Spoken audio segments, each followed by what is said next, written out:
Hello students, आज हम जानेंगे फोटो इलेक्ट्रिक इफ़ेक्ट एक्सपेरिमेंट के समय कौन कौन से ऑब्जर्वेशंस मिले थे। ठीक है, उनके बारे में। फ़ोटो इलेक्ट्रिक इफ़ेक्ट हमने आपको बता चुके हैं, उसी के आगे है जी आपका। तो इसमें फर्स्ट ऑब्जर्वेशन क्या था? There is no time lag between the striking of light beam and the ejection of electron from the metal surface. It means that the electron are ejected from the metal surface as soon as the beam of light strike the surface. ठीक है, जब भी कोई light beam ठीक है किसी metal surface पे strike करती है तो मेटल सरफेस पे स्ट्राइक करते ही वहाँ से इलेक्ट्रॉन क्या होते हैं, बाहर निकलने लगते हैं। जैसा कि हमने आपको इस फिगर में बताया था, जैसे ही लाइट इस पर स्ट्राइक करेगी तुरंत ही लाइट के स्ट्राइक करते इलेक्ट्रॉन का यहाँ से इजेक्शन होने लगेगा। मतलब लाइट के इसके ऊपर गिरते ठीक और यहाँ से इलेक्ट्रॉन के निकलने में बीच में कोई भी टाइम का गैप नहीं होगा। जैसे लाइट पड़ती है वैसे इलेक्ट्रॉन का इजेक्शन होने लगता है। तो वही कहा गया है कि there is no time lag between the striking of light beam and the ejection of electron from the metal surface।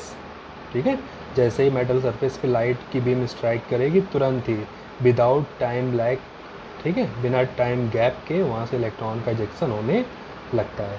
ये फर्स्ट ऑब्जर्वेशन वहाँ पर हमें मिला एक्सपेरिमेंट के दौरान। सेकंड क्या कहता है? The number of electron ejected is proportional to the intensity या हम कह लें brightness of light but do not depend upon the frequency of light. ठीक है, तो जो इलेक्ट्रॉन का इजेक्शन हो रहा है तो वो डिपेंड करेगा कि जो लाइट बीम उसके ऊपर पड़ रही है वो कितनी ब्राइट है या कितनी वो तेज है, इंटेंस है। ठीक है, तो जितनी ज़्यादा इंटेंस लाइट होगी, जितनी ज़्यादा ब्राइट लाइट होगी, उतनी ही तेज़ी से या उतनी ही क्वांटिटी में वहाँ से इलेक्ट्रॉन क्या होंगे, इजेक्ट होंगे। तो वही बोला गया है, the number of electron ejected is proportional to the intensity और brightness of light but do not depend upon the frequency of light. कितनी लाइट ब्राइट है या उसकी इंटेंसिटी कितनी हाई तेज है उसके तो प्रोपोर्शनल होती है, बट ये डिपेंड नहीं करता है कि फ्रिक्वेंसी लाइट कितनी है। फ्रिक्वेंसी मतलब आपने पढ़ा था पर मिनट कितनी लाइट ठीक है कितनी नंबर ऑफ लाइट या रेडिएशन वहाँ निकालनी, उससे मतलब नहीं है कि 1 सेकंड में 10 बार उसके स्ट्राइक करा, 20 बार स्ट्राइक करा, 30 बार, इस पर डिपेंड नहीं करता। ठीक है, ये डिपेंड किस पे करेगा कि जो इंटेंसिटी जो रेडिएशन पड़ रही है उसकी इंटेंसिटी कितनी तेज़ लाइट है। ठीक है, उस पर डिपेंड करता है। जैसा कि आपने देखा होगा कि जो हमारे सोलर पैनल होते हैं जिससे तो उसमें क्या होता है, जब लाइट कम होती है, सूरज की रोशनी कम हो जाती है तो उससे जो लाइट होती है वो कम मतलब कि जो लाइट का फॉर्मेशन होता है वो स्लो हो जाता है। ऐसा क्यों होता है? क्योंकि जब लाइट की इंटेंसिटी ब्राइटनेस कम हो जाती है तो वहाँ से इलेक्ट्रॉन का इजेक्शन रुक जाता है, ये इलेक्ट्रॉन का इजेक्शन नहीं हो पाता। ठीक है, यही चीज़ है कि वही यहाँ पर बताया गया है कि जितनी इंटेंस और ब्राइट हमारी लाइट होगी उतने ज़्यादा वहाँ से इलेक्ट्रॉन इजेक्ट होंगे। ठीक है, साथ ही ये भी कहते हैं कि ये फ्रिक्वेंसी ऑफ लाइट पे डिपेंड नहीं करती कि पर सेकंड उससे कितनी फ्रिक्वेंसी की लाइट यानी पर सेकंड कितनी रेडिएशन उससे स्ट्राइक कर रही है, इस पर डिपेंड नहीं करेगी। थर्ड पॉइंट में कहता है for each metal there is a characteristic minimum frequency, जिसको हम लोग लिखते हैं किससे, nu naught. Minimum frequency nu naught called threshold frequency below which photo electric effect is not observe. हर मेटल सरफेस के लिए एक कैरेक्टरिस्टिक मिनिमम फ्रिक्वेंसी होती है। अगर उससे कम फ्रिक्वेंसी की लाइट उससे स्ट्राइक करेगी, उससे कम फ्रिक्वेंसी की लाइट यानी जो हमारी थ्रेशोल्ड फ्रिक्वेंसी यहाँ पर कहा गया है वो मिनिमम फ्रिक्वेंसी है, अगर इससे कम फ्रिक्वेंसी की लाइट स्ट्राइक करेगी तो वहाँ से इलेक्ट्रॉन का इजेक्शन नहीं होगा, मतलब फोटो इलेक्ट्रिक इफेक्ट हमें ऑब्जर्व नहीं होगा। तो वही बोलते हैं for each metal surface is a characteristic minimum frequency nu naught called threshold frequency below which photoelectric effect is not observed। ठीक, फिर क्या है फोर्थ पॉइंट में, at a frequency nu is greater than nu naught. हमने अगर frequency क्या ली, new not से ज़्यादा फ्रिक्वेंसी की ली तो क्या होगा, कहता है the ejected electron come out with certain kinetic energy which increases with increase the frequency of light used.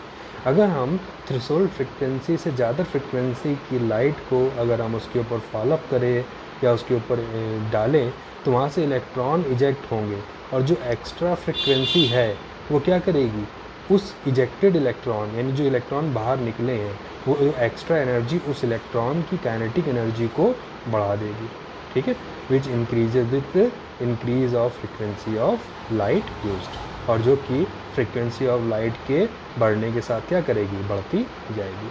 तो ये कुछ इंपॉर्टेंट ऑब्जर्वेशन थे जो कि हमें फोटो इलेक्ट्रिक इफेक्ट के दौरान पता चले। फिर क्या कहते हैं, hence the kinetic energy of the electron ejected depend upon the frequency of incident radiation and it independent of intensity। यानी कि जो इलेक्ट्रॉन का इजेक्शन होगा, जो इलेक्ट्रॉन की काइनेटिक एनर्जी में इंक्रीमेंट होगा, वो लाइट की फ्रिक्वेंसी पर या रेडिएशन की फ्रिक्वेंसी पर डिपेंड करेगा, ना कि इंटेंसिटी ऑफ लाइट। और जो इलेक्ट्रॉन निकलेंगे यानी जो नंबर ऑफ इलेक्ट्रॉन निकलेंगे वो तो इंटेंसिटी पर डिपेंड करेगा, बट जो एनर्जी बढ़ेगी, इलेक्ट्रॉन की एनर्जी बढ़ेगी, वो उसके फ्रिक्वेंसी पे डिपेंड करेगी। ये यहाँ से मेन पॉइंट ऑब्जर्व होते हैं जो हमने यहाँ पर जाने। तो ये फोटो इलेक्ट्रिक इफेक्ट के दौरान हमें कुछ ऑब्जर्वेशन मिले। अब इसके जानते हैं इसकी एक्सप्लेनेशन के बारे में कि यहाँ से क्या एक्सप्लेनेशन मिलता है। तो कहते हैं Planck was unable to explain about the quantization of energy, however Einstein explain the quantized nature of light while explaining the phenomena of photoelectric effect। ठीक, प्लांक ये चीज़ एक्सप्लेन करने में असमर्थ रहे थे कि जो क्वांटाइजेशन ऑफ एनर्जी के बारे में, ठीक है, जबकि आइंस्टीन ने ये चीज़ एक्सप्लेन करा कि जो लाइट होती है वो क्या होती है, क्वांटाइज्ड होती है, यानी क्वांटाइज्ड नेचर ऑफ लाइट को एक्सप्लेन करा किसके थ्रू, एक फिनोमेना जिसको नाम दिया गया फोटोइलेक्ट्रिक इफेक्ट। इसके बाद क्या कहते हैं, when a photon of sufficient energy strike an electron of the atom of metal comma it transfer its energy instantaneously to the electron during the collision and electron get ejected without any delay. जब भी किसी metal surface से जब आपकी light beam strike करती है यानी photon strike करते हैं एक पर्टिकुलर एनर्जी के, तो उस मेटल सरफेस में प्रेजेंट एटम से इलेक्ट्रॉन का क्या होता है, इजेक्शन होने लगता है, यानी इलेक्ट्रॉन को एनर्जी सप्लाई करते हैं जिससे वहाँ से इलेक्ट्रॉन क्या होते हैं, बाहर निकलते हैं बिना किसी टाइम लैग के, यानी बिना किसी देरी के। जैसे ही इसके ऊपर लाइट बीम पड़ती है, फोटोन उसके ऊपर स्ट्राइक करते हैं, वैसे ही वहाँ से इलेक्ट्रॉन का इजेक्शन होने लगता है। If the photon has energy more than energy required to remove the electron, then the excess energy is taken up by the electron as kinetic energy। अगर एक पर्टिकुलर एनर्जी से ज़्यादा एनर्जी के photon उससे strike करेंगे तो वहाँ से इलेक्ट्रॉन का इजेक्शन होगा, और जो एक्स्ट्रा एनर्जी है वो क्या करेगी, इलेक्ट्रॉन की काइनेटिक एनर्जी की फॉर्म में कन्वर्ट हो जाएगी, यानी इलेक्ट्रॉन की काइनेटिक एनर्जी को इंक्रीज़ कर देगी। फिर क्या कहते हैं, at a given frequency an increase in the intensity of light increase the number of photon but not the energy of photon। एक पर्टिकुलर फ्रिक्वेंसी पर अगर हम इलेक्ट्रॉन की, ठीक है, इंटेंसिटी को इंक्रीज़ करेंगे, लाइट की इंटेंसिटी को इंक्रीज़ करेंगे, तो जो इंक्रीज़ इंटेंसिटी है वो नंबर ऑफ फोटोन को तो इंक्रीज़ करेगी, बट उस फोटोन की एनर्जी को इंक्रीज़ नहीं करेगी, ठीक है। यानी कि hence when the intensity of light is increased more electron are ejected. जैसे जैसे इंटेंसिटी बढ़ेगी नंबर ऑफ इलेक्ट्रॉन वहाँ से क्या होंगे, ज़्यादा से ज़्यादा इजेक्ट होंगे। जैसा कि हमने पहले जाना था कि जो नंबर ऑफ इलेक्ट्रॉन इजेक्ट होते हैं वो इंटेंसिटी यानी ब्राइटनेस के क्या होते हैं, डायरेक्टली प्रोपोर्शनल होते हैं, ठीक है। और जो काइनेटिक एनर्जी में इंक्रीमेंट होता है वो फ्रीक्वेंसी के डायरेक्टली प्रोपोर्शनल होता है, ठीक है।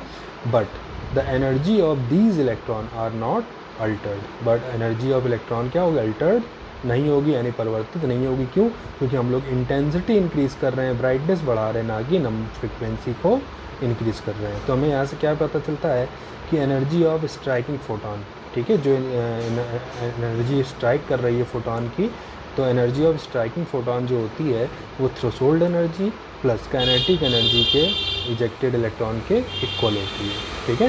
यानी energy of striking photon is equal to threshold energy plus kinetic energy of ejected electron, ठीक। फिर हम लोग क्या जानते हैं, minimum energy required to eject electron और थ्रेशोल्ड एनर्जी, ठीक है। ई इक्वल टू होता है बेटा एच न्यू नॉट, जिसको हम लोग रिप्रेजेंट कर सकते हैं डब्ल्यू नॉट, ठीक। डब्ल्यू नॉट क्या होता है यहाँ पर, वर्क फंक्शन होता है, ठीक है।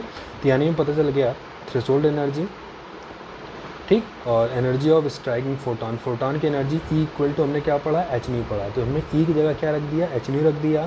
थ्रेशोल्ड एनर्जी हमने क्या ले ली, h nu naught plus kinetic energy क्या होती है आपकी, हाफ एम बी स्क्वायर रख के हमने इसको थोड़ा सॉल्व कर लिया, सिंप्लीफाई कर लिया, ठीक है। एच न्यू नॉट को उठा के और हमने इधर लिया, ठीक।